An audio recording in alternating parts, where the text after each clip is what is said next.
Here's some breaking news for you.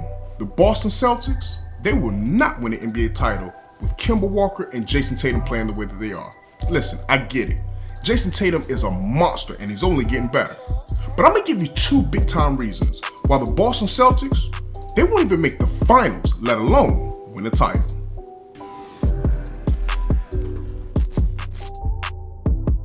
Welcome back to Journey of a Ballaholic, the best talk show for basketball addicts. I'm your host, General Hannibal X.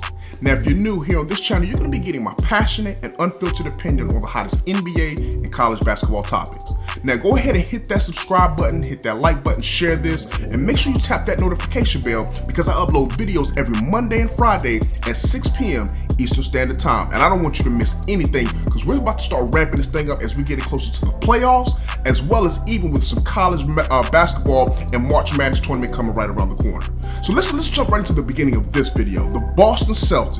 I love the way they're playing, and there's a lot of good, but there is some bad. So we're gonna start it off with the good. Let's look at what the Boston Celtics do well that I think really makes them an elite team. First of all, offense and defense. They are elite on both ends of the court. You have to give them that.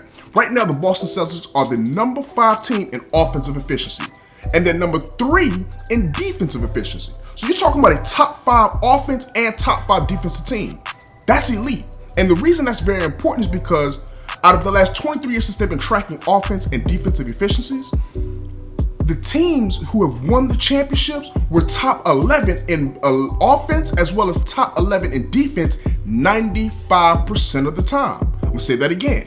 95% of the time, you had a team that won the championship was top 11 in offense. 95% of the time, which was 22 out of the last 23 champions, were top 11 in defense as well. Boston's top 5 in both.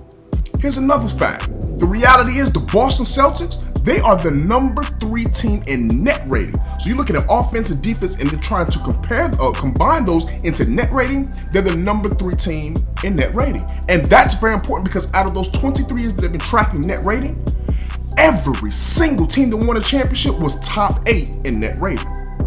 They were top 8, every one of them. And Boston's number 3. So that's the good, right? They are an elite team on both ends. They also have multiple all-stars. That's what you want from an NBA champion.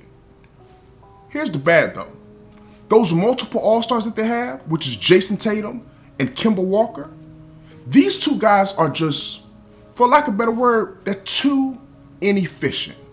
Now listen, I'm a Duke fan. I love Jayson Tatum's game, and he is going to be a bona fide superstar. Kemba Walker, everybody remembers the clutch years he had at UConn. Even though Charlotte, he didn't really have the talent around him to really make a run. Listen, he's got talent around him now. But the one thing these two players have consistently this year, they're not very efficient from the field. This is what I mean. The average field goal percentage in the NBA today is 45.9%. That's a little under 46% from the field. Jayson Tatum and Kemba Walker both take the most shots on this Boston Celtics team. See, when the playoffs come, you got to keep in mind, rotations get slimmed down, and your best 2 players are going to take majority of the shots. Right now, Jayson Tatum is taking 18.5 shots a game, where you have Kemba Walker at 16.8 shots a game. So you're looking at a combined about 35 field goal attempts between these two. Neither one of these guys are even shooting average percentage of 45.9% from the field. Kemba Walker, I think, is at around 43%, and Jayson Tatum's at 45%. That, to me, it's not going to cut it. It's not going to cut it, especially if you're not an elite rebounding team. So if you're taking a lot of shots, but you're not making a lot of them, then you become a volume scorer. And that's what Kemba Walker has become, even though he's an all-star. And I'm saying this is not to discredit either one of these guys' talents. It's just stating the facts, the reality. Listen, I understand that in this small ball era, guys are taking a lot of threes, right? And so if you're taking a lot of threes, if you're shooting 40% from 3, that's great. That's really, really great. And so it's going to lower your field goal percentage. But just look at the 2-point percentage. Both of these guys are under 50% on their 2s. Put that into perspective. Once again, guys like Anthony Davis and LeBron James on the number 1 team in the West with the Lakers, Giannis Antetokounmpo and Chris Middleton, the number 1 team in the East for the Bucks. Look at their percentages on just 2s. We're going to take the 3s out of it and just look at the 2s, and you'll see how efficient these guys are in comparison to Tatum as well as Kemba Walker. You got AD and LeBron at 55 and 56% respectively. That's well over 50%. You look at Giannis, who's at 62.5%, and you also have Chris Middleton at 55% on twos. So these are guys who are going to take most of the shots for their team, and they're going to make majority of their shots.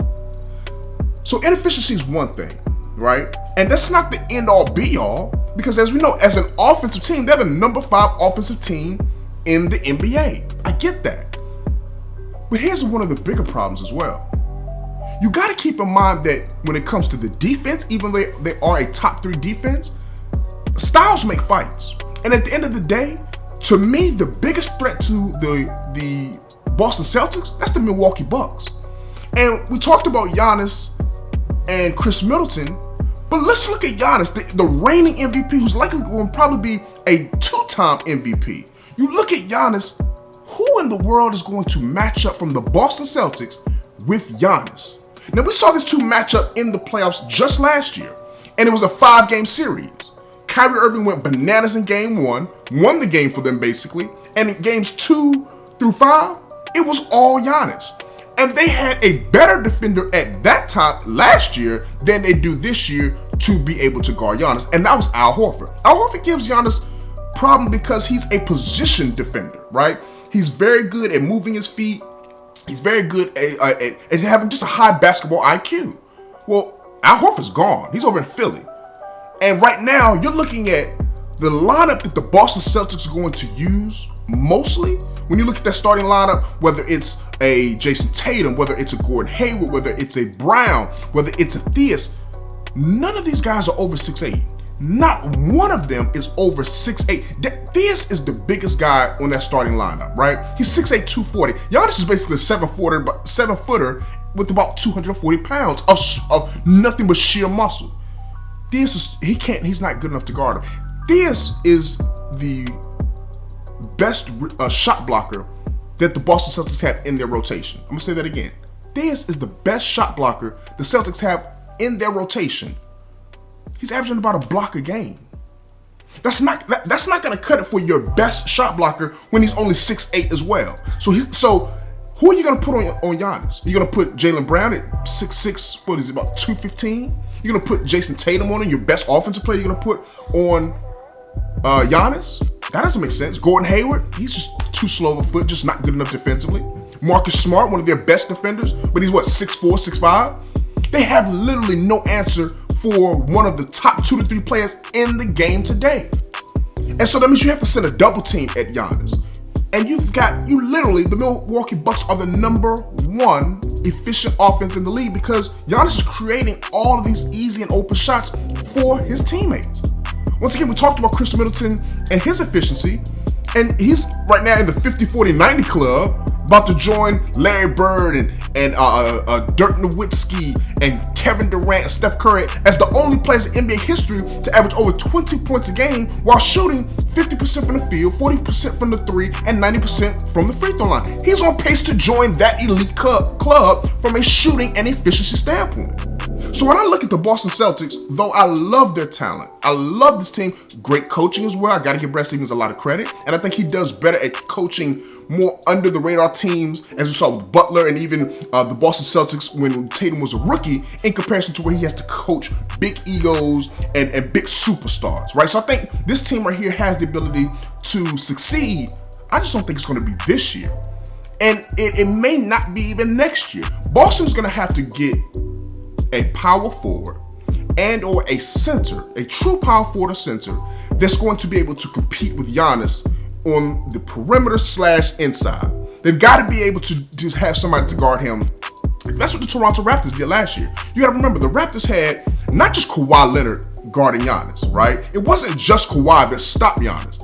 It was Kawhi putting pressure on him, making him put the ball on the ground, forcing him into basically a wall of defenders, a wall of long shot blockers, whether Serge Ibaka or Marc Gasol. So that's what Toronto was able to do, what I don't think Boston's going to be able to do. So in my opinion, I don't think the Celtics are going to win a title. I don't even think they're going to make the NBA Finals. So what do you think? Go down to the comment section below and let me know, do you have the Boston Celtics winning a chip this year? Do you even have them making the NBA Finals, getting past whether it's Toronto or Boston, or Milwaukee? How far do you think the Boston Celtics can go? As always, I appreciate you for taking a look at this video. Please consider subscribing to the channel, hit that like button, and tap that notification bell so that you can stay updated with the journey of a Ballaholic.